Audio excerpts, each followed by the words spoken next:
It is the story about a man who uses the powers of the devil to do good, and also learns that with great power comes great responsibility, and uses bats to help his fights. No, we did not see Ghost Rider, we did not see Spider-Man, we did not see Batman. We saw Dracula Untold. I'm a vampire! I'm a vampire! I'm a vampire! I'm a vampire! I'm a vampire! I'm a vampire! Holy crap! I knew this movie was going to be bad. We both knew this movie was going to be bad. I had no idea this was going to be Hollywood train wreck bad. Oh man, it was so bad. There is so much to talk about with this piece can of... we not? Okay, alright. You know you're in trouble when the very opening title, which is what starts the movie, is a complete ripoff of another film. I know you haven't seen this movie, but the title, it says just Dracula Untold. It is almost a direct ripoff of Insidious. It's fire on the titles, crescendo music, like it's almost the exact same thing. I was like, wow, someone just got done singing Insidious, which is a much better movie. So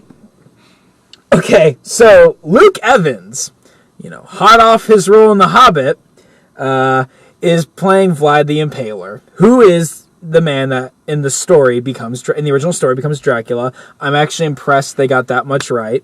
And Luke Evans is trying so hard to be Aragorn from Lord of the Rings. He is trying so hard to be... No, he's trying to be Orlando Bloom from Pirates of the Caribbean, because that's what he freaking looks like. I mean, he looked the same in The Hobbit. He looks identical to William Turner, yeah. He looks just like he did in The Hobbit. Exactly like he did in The Hobbit. And it's probably just what he looks like. Yeah, I don't know. But, well, we know, not to give it away quite yet, but we know, judging by the end of this movie, that look can still pass by in today's age. Oh, jeez. Holy crap. Okay, so he's Vlad the Impaler, and he's retired from that lifestyle of being a ruthless, impaling, killing machine, and he runs his own town now, and everything's all hunky-dory, and so he and his posse are... Do they just explore a cave? No, they find the helmet of the Turkish scout. The bad guys are the Turks in this movie. Yeah, they find a helmet of a Turk, and so they're like, oh, maybe it's up in this cave.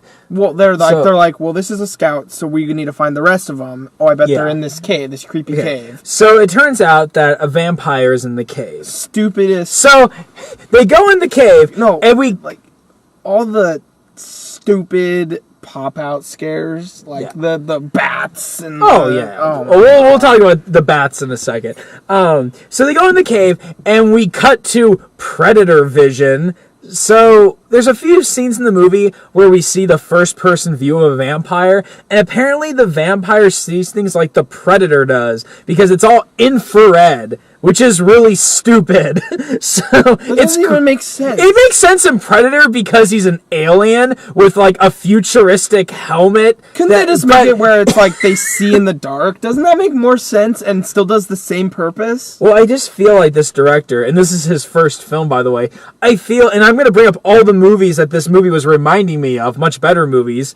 I feel like he just watched all these movies and was like, oh, that's cool. I want to do that. Oh, that's cool. I want to do that. Look at that title for Insidious. That's cool. Look at how the Predator sees things. That's cool. Look at how Batman uses bats to help him. That's cool. This movie is so hilarious. It's so, obviously unoriginal in a lot of what it does, but at the same time, it's so uniquely bad. It's kind of an oxymoron in its own way. So, this vampire kills all of Vlad's posse. Which is 2. Yeah. And so Vlad runs out, and he goes back to his town, and this guy there tells him, oh, that's a that's the legend of a vampire. I'm sorry, I didn't cut you off, but that part, I have in my mind what a vampire is usually supposed to to act like and stuff like that. I thought it was a freaking werewolf or something. Yeah, the way it was sounding in the movie. It was. I'm okay. Like a werewolf or something? What is going on? I'm okay with that to some extent because in a lot of stories, including the original Dracula book, vampires can often be wolves. Okay. And they talk about that in the Bela Lugosi Dracula. So, I mean, I'm okay with... I didn't care about that. I mean, in the original book, they say that Dracula can be a wolf. And he does. He transforms into a wolf to travel. So anyways... So this guy at his home's like, yeah, that's a vampire. Just stay away. And he's like, okay. And this happens so quickly in the movie. And this is a reoccurring problem with the whole film. This movie is paced so quickly. It does not give you any time at all for build-up or for emotion or for characters. There are characters that die in this movie that we're supposed to care about, but we don't even know their names. They spend no time whatsoever on chemistry or build-up whatsoever. So the guy's like, yeah, that's a vampire. Yeah, stay away from him. And so Vlad's like, oh, okay. So... we spend some very forced time with his wife and their, very forced romance. And then they're all, in town and they're all having a party. And Vlad is like, yeah, I'm awesome. Everyone loves me. It's Easter, dude. It's Easter. And then, we know this because of the music.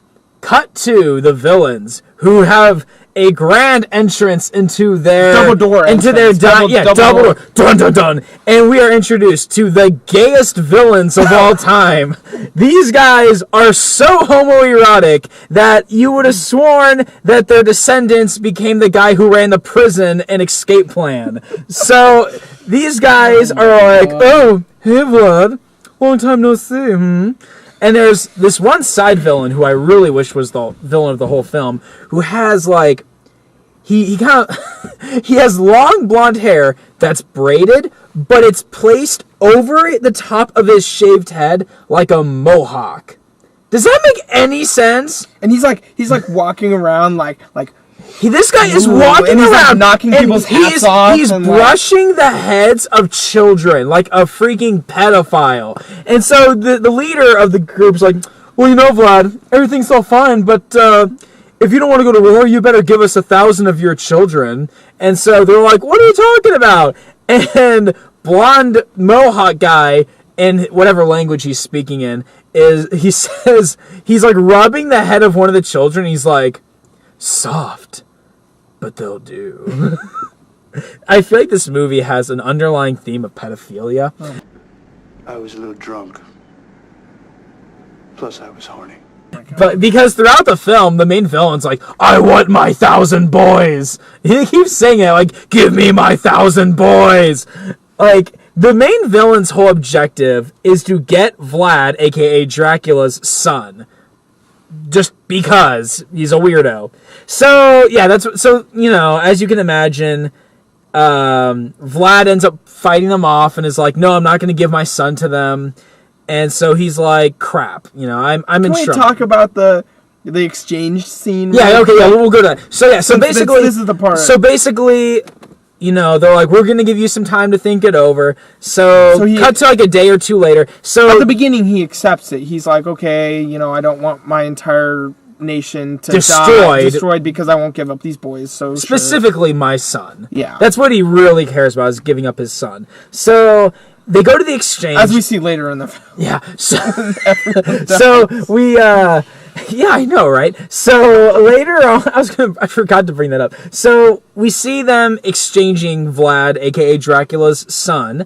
And it's like they both stop a mile away from each other, and they both walk. It's in the trailer. It's in the trailer. If you've seen the trailer, then you know what we're talking about. So the wife, Vlad's wife is like, you can't do this, blah blah blah. So he's about to give his son away. So annoying. And while this is happening, the Turks are just being douches and they're taunting him. And so then Vlad says, run to your mother. Run to your mother. And so he fights them off. Now, I want to say this right now. Here's another problem with the movie. This movie is screaming to be an R, but it's not. It's a PG-13, and that is so distracting. Because this guy, so Vlad, he says, run to your mother. So he takes the sword of the leader of this group that was supposed to take his son, and with one swing, cuts off the guy's arms, which was kind of cool, but again... But then you see it, and it's like, oh... And but it's campy because it can't be brutal, because it's PG-13. So I was like, that was kind of cool, but it wasn't shot well, and it wasn't done well. And so then he very quickly kills off the group, which again, it would have been better if it was an R. They could have shown it better, but because they couldn't show it better, it looked dumb and it was shaky cam. So he kills off the group. Oh God! Wait till we get to the when he kills. Yeah. There's a lot of shaky cam in this movie. So he kills off the group that was supposed to pick up his son. So he's like, "Well, crap, I'm in trouble, and my town's in trouble." So now they're gonna come for us. Yeah. Like so he goes to the cave that the vampire was. And because that's smart. Yeah. So he basically talks to the vampire, and the vampire very briefly, again, no build up. There's no build up to the vampire. There's no build. We know that Vlad is going to become Dracula. We know that he's going to drink the blood and get the vampire's powers. We know this, especially if you've seen the trailer. But like we have. There's absolutely a million times. But even if we know that, there should still be a certain amount of build up to it, but there's not. It just happens. It literally just happens. He goes there. The vampire very quickly tells him his deal, and he takes it. And the deal is basically, drink my blood, you will have my powers for 3 days. If you can go 3 days without drinking anyone's blood, then after the 3 days, you'll come back to being a normal human being, and that's that. But if you drink anyone's blood, then you will, have the eternal curse of being a vampire. Okay. And become my servant or something. I didn't get that. I didn't get that either. There's some other deal about how the vampire will, in some way have... They did not explain it well. I think it was that he was going to go after him. Because then at the end when he's like, let the games begin, I think it makes no effing sense. So anyways... I had turned to you during that part. I was like, what is going on right now? You asked... And you must have been 20 times in this movie where you turned to me and went, what is going on right now? Every single time you were like, I have no effing idea. This movie... I don't think this movie has any idea what's going on.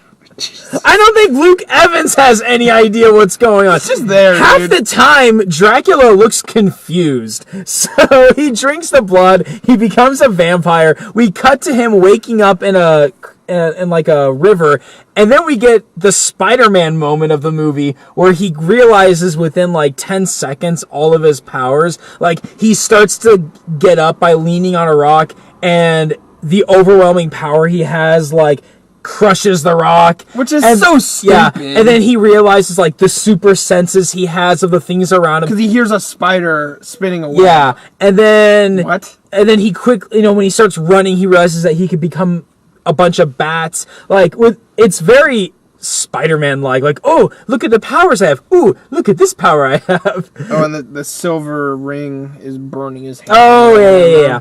So what does he do? So he puts it on a necklace and puts it around his neck. Yeah, exactly. So again, God forbid we have a moment of taking in the story. God forbid we have a moment of taking in the atmosphere. No time to waste. The moment he wakes up and realizes all the powers he has, he must immediately go into battle. So he becomes a bunch of bats and has his first battle with the Turks. Well, he flies to the castle because he hears it under siege, and they're all like, oh, save us, save us. So he basically... And, okay, there are a couple moments where Dracula does something that's kind of cool. Vlad, a.k.a. Dracula. And one of them is kind of cool where he basically, with no weapons, is like, okay, guys, you all hang tight. I'm going to go out of our castle, and I'm just going to fight all these guys. So there's like 1,000 of them. Yes, it's very 300-like. So he goes out there, and becoming bats / a super, powerful vampire, he slaughters them. And some of this is cool. All by himself. But again, some of that was cool, but again, it's not well shot for most of it. Okay, that battle... The shaky cam was so intense. I mean, it was like It was so intense. You could not tell what was going on. There's shaky cam, and it's PG-13 trying to be brutal, so it doesn't work. And there's a few moments in this movie where I feel like the director was really trying to make a certain shot like stylish and cool, but it just comes off as dumb and gimmicky. This scene is one of them, because one of the last parts of the battle is where the camera cuts to a close-up of a sword that's on the ground, that's been like stabbed into the ground, and we see the rest of the battle off of the reflection of the sword. Which was so stupid. And it was so dumb. And you can tell they were like, they're like, guys, would it be really cool if we did this? Wouldn't it be kind of stylish and artistic? Well, also, it was and like, it he comes stabbed off it into the guy, and the guy, what I thought was going on was the guy was like falling, and as I think he was that's what was falling, happening. you were seeing it happen in the sword that stabbed it, but it was so stupid. So, in other words, it took that guy like an hour to fall down. Yeah. So he very quickly kills everyone off, and so then, you know, we get some pretty generic scenes of him like trying not to suck his wife's blood, and him trying to stay away from the daylight. And again, the dialogue is so rushed. You know, they just it's so forced. It's so forced. The scenes between him and his wife, they're just there because they have to be there, and it just feels so unnecessary. Let me tell you, the Francis Ford Coppola Dracula, I know this isn't the same movie because Dracula Untold is supposed to be a prequel. I get that. But in the Francis Ford Coppola Dracula, they pretty much tell the whole story of Vlad the Impaler within 5 to 10 minutes, and then we cut to the main story. And so, in other words, what I'm saying is, they don't spend a whole lot of time showing the romance between Vlad and his lover, but we see it happening, like, we see them, like, embracing and loving each other without much dialogue, and then he finds out that she died. And again, this is the Francis Ford Coppola Dracula I'm talking about. What I'm saying is, that 5 to 10 minute intro of just explaining what happened to Vlad the Impaler and his lover is... showing all of that within 5-10 minutes was actually way more effective and emotional than this whole movie focusing on the romance. No, that brings up a funny point that I actually brought up to you. Okay, so when he's talking to the other vampire and this vampire is explaining everything about the deal and everything like that, it's so confusing or whatever, and he takes the deal and then he's explaining to, I think it's his wife, what he has to do. He explains it all to his wife. He explains it in 5 seconds better than the vampire did in 5 minutes. He pretty much states everything that's been happening in the movie within like 15 And it's just like seconds. what he says in 5 seconds is like, oh, okay, so that's what's going on. And we couldn't get that for 5 minutes of dialogue. She doesn't put up much of a fight either. I mean, she's just kind of like, oh, okay. I mean, at first she's like, no, then she's like, okay. So then we cut to second battle. I think the second battle with the Turks was better than the first. It's a lot shorter.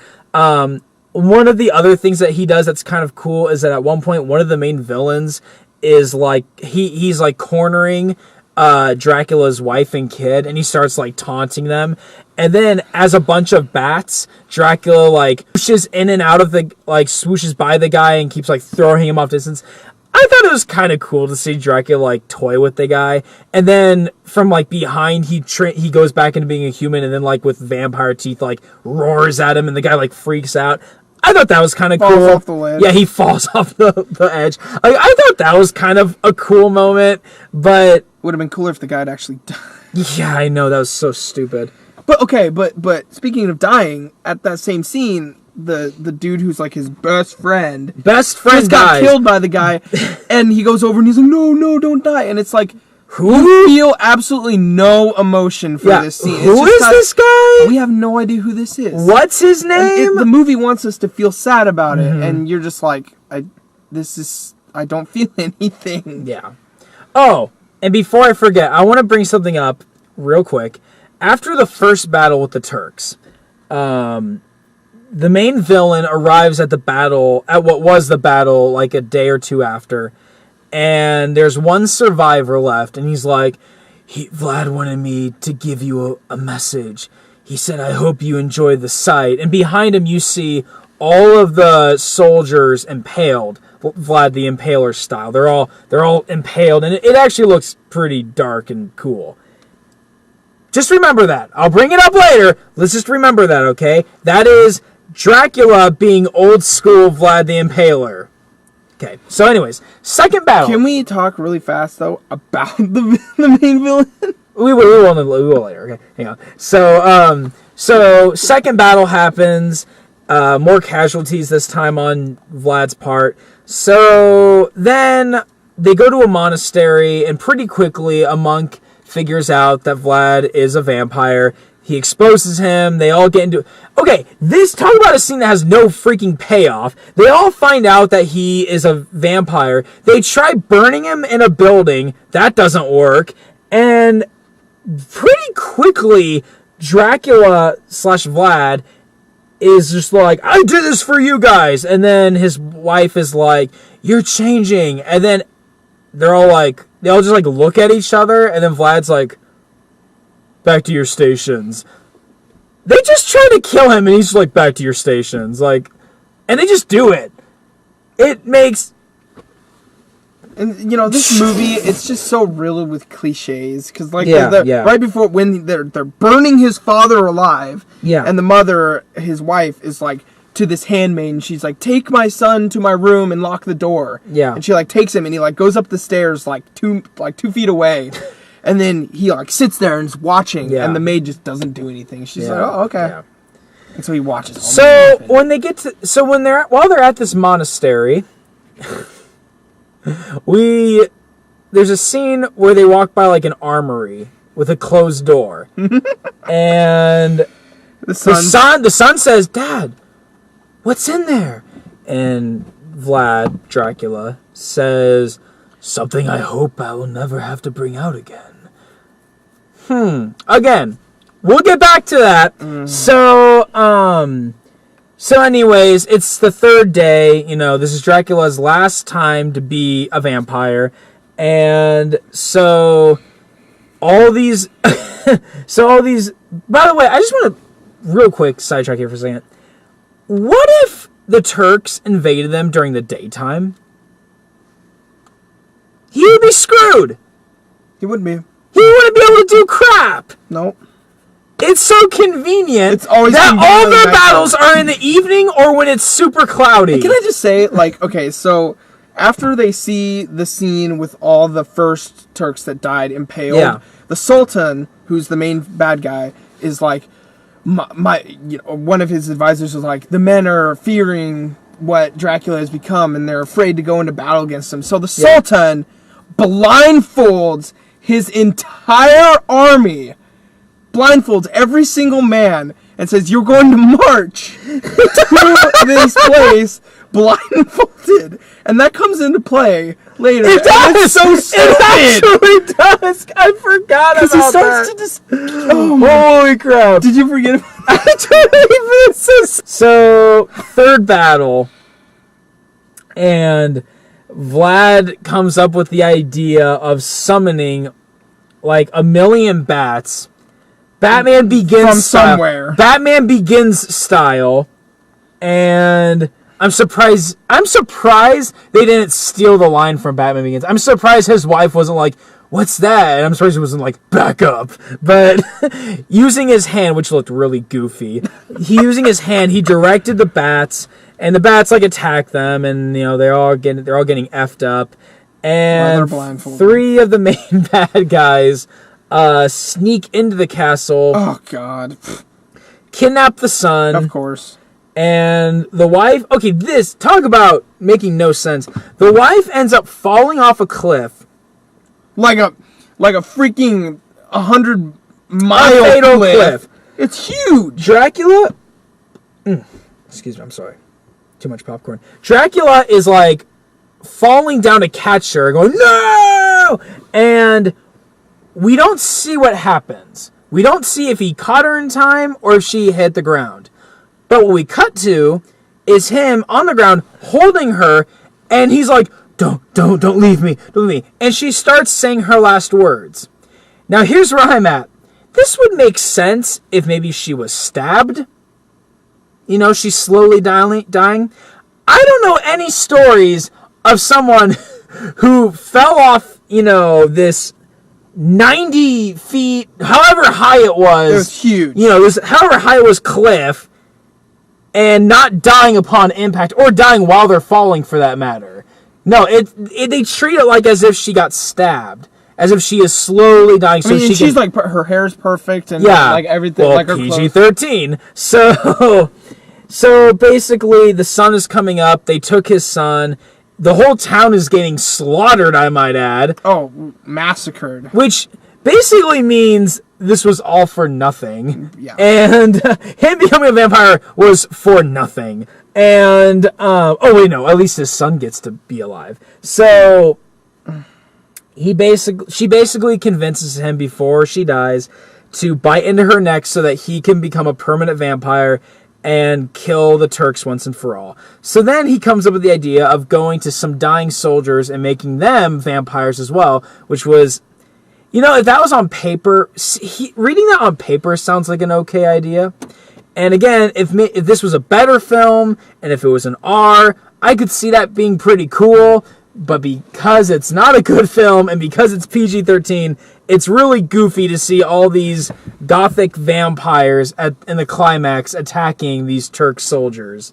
So we get the final battle, and I want to make sure real quick I didn't miss anything. Oh, okay, I'm glad I checked that. So, going into final battle with the Turks, Vlad... Oh, battle. Yeah.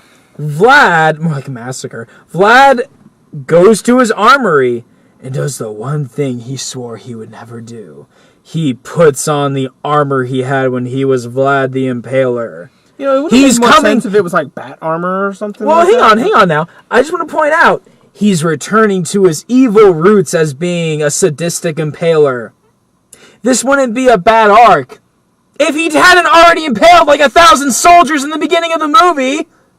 In the first battle as a vampire, he leaves all of these dead soldiers impaled.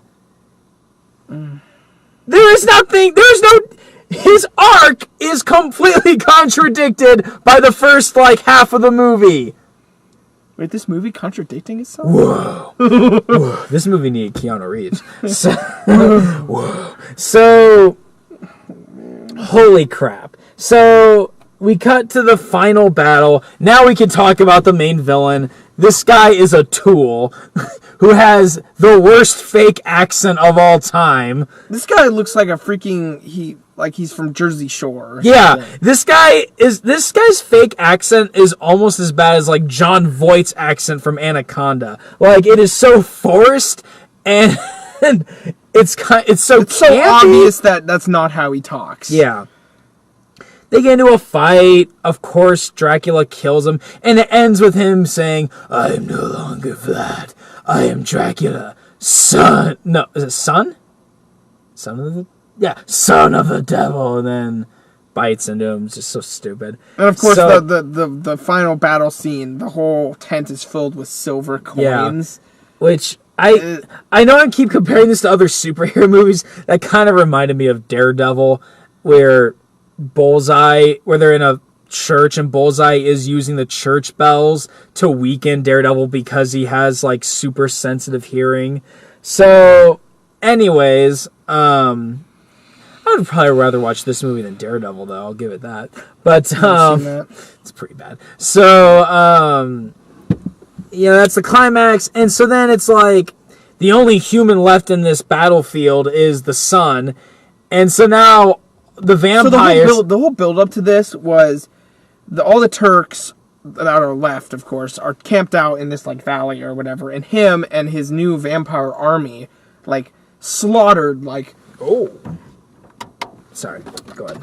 Slaughtered Go ahead. all the Turks and everything, and then he goes out there and they're all feeding on him and stuff, and well, they're becoming they're becoming undisciplined or uncontrolled, vampires, which I get. But, and this just goes to show the whole movie is just Luke Evans trying to doing something dark for a good purpose and just screwing himself over, because he does it again, because here the rest of the vampires are well, your son's the only one that's left that's a human. So now all the vampires that were helping Luke Evans now want to feast on his son. And again, talking about characters that we don't effing know. They don't have enough stuff to feast on already? Yeah. There's 100,000 dead men talking about characters that we don't know who they are. The main, side vampire goes up to Dracula and is remember what I told you when you were a boy? I was So these two have known each other all their lives. What is their connection? Who is this guy? Is this a guy we were supposed to know throughout the whole film? Was this guy like a mentor? I don't know who the F this guy is. And so pretty quickly, Dracula kills the guy. And I'll admit, I did like this. He ends up impaling him, puts him like into the ground. I did like the special effect of how, as a vampire, how he dies with a stake through his heart. He like basically fades out into being a skeleton. I actually thought that was a nice... disintegrates. Yeah, I thought that was pretty cool. I thought out of all the vampire special effects, because most of them are not that good, they're all CGI'd, by the way, I thought that one was the best one. I thought it was actually kind of cool. And so pretty quickly... So the priest, the monk from the monastery, takes Dracula's son, and like I said at the beginning of the review, the rest of this movie is Dracula's son going, "No!" like a girl. And Dracula, I guess vampires control the weather now. Dracula splits the clouds open and the sun appears and they all die. Dracula's including Dracula. But he, unlike everyone else, Dracula doesn't disintegrate completely. No. He's just a corpse. And so Dracula's girly son becomes king. And then this... Again, a character we don't know. We cut to a guy that we saw one other time in the film. That was another time where I was like, what is going on right now? Earlier in the film, when Dracula is first a vampire, there's this sketchy guy. I guess he's supposed to be kind of like Renfield. Maybe. But this Renfield type creepy guy. He's like a guy that just appears and just knows that he's a vampire. And he's basically like, I will serve you. Again, he's very much like Renfield. He's like, I will serve you, master, blah, blah, blah. And in the beginning of the movie, Dracula, like the audience, is like, who the F are you? Leave me alone. Go away. But at the end of the movie, after Dracula dies, this guy pulls him aside and with his blood brings Dracula back to life. Now, I sat here and thought, okay, so the movie ends on a cliffhanger where Dracula is brought back to life. They could have more sequels. Oh, and also, just as a side note, when he bit into his wife and became a permanent vampire, the other vampire escaped his confinement or whatever, we don't know where he is. Yeah. So you think, okay, so that's the end of the movie, right? Then something happened. And, before this happened, I was kind of still like, wow, this movie's a lot worse than I thought it was going to be. This is pretty hilariously bad. The movie does something that just reaches a whole new level of insanity. Because, of course, it can't just end there. It has to It reaches the most unpredictable level of crazy. Jump forward to present day 2014 London. I'm not kidding you. This whole film... Funny, too, it started in 1414, so it'd be exactly 600 years. So, yeah, present effing day. Dracula, with the same look, not even that different of clothes, strolling through London, cars driving by, and sees the reincarnation of his wife. Clearly referencing the original story of Dracula. You're a little late to start following the book, guys. and so he starts in the most creepy stalker way possible, starts flirting with this girl, and she takes a sudden interest in him, so they walk away like, yay, he's finally with his love again. And then we see the original vampire in present day following them and saying, "Let the games begin." With the really long fingernails, and he's like on the he's like doing on the table. He's like, "Let the games begin," and then the movie decides to end. So I just want to say, so he did everything that he did in the first part was to save his son or whatever, or be with his son and his family. So then he's brought back to life. Mm-hmm. So did he because his son is made king of some place that they don't explain with Castle Dracula. That's what they called it, Castle Dracula. No, but there's no one left. They all died. No, yeah, they all died. Yeah, I don't freaking know. But did he go be with his son again and become king or whatever? I can only hope that there is an extended cut that will answer these questions. Oh, Jesus. This movie is insane. I mean, I really don't know what else to say.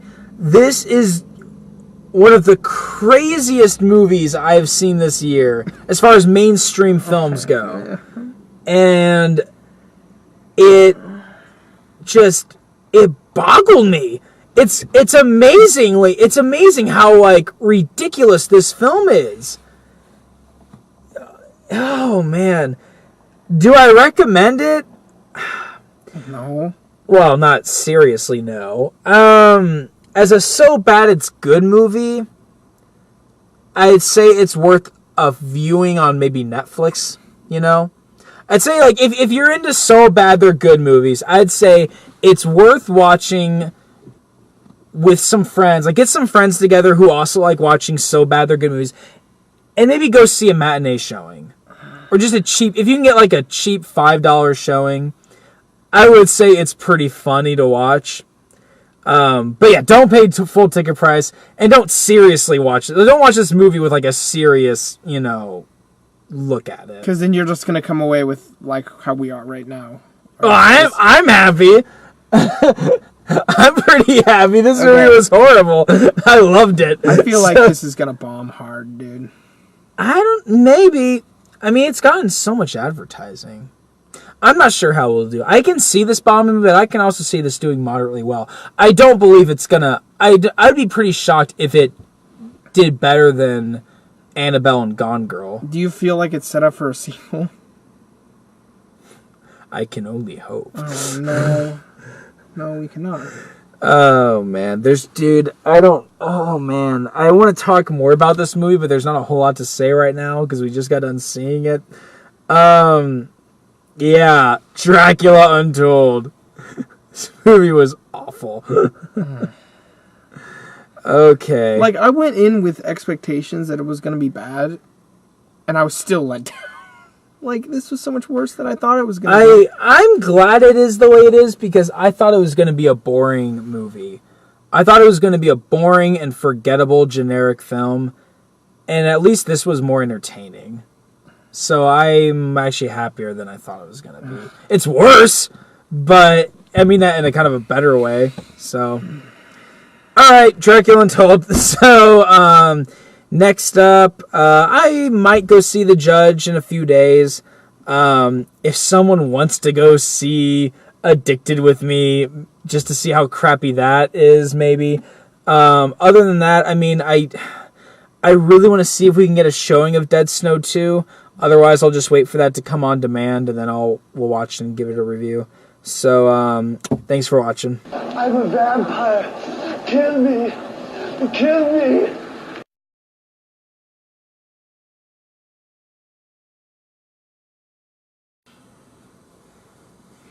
I am the son of the devil. I am the son of the devil. If I was that bad guy, I would have started laughing. And that freaking his son, I think they told that kid, like, okay, all you're gonna have to do is come on the set and just go, no!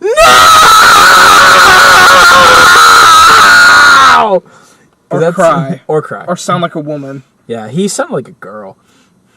This movie was amazing.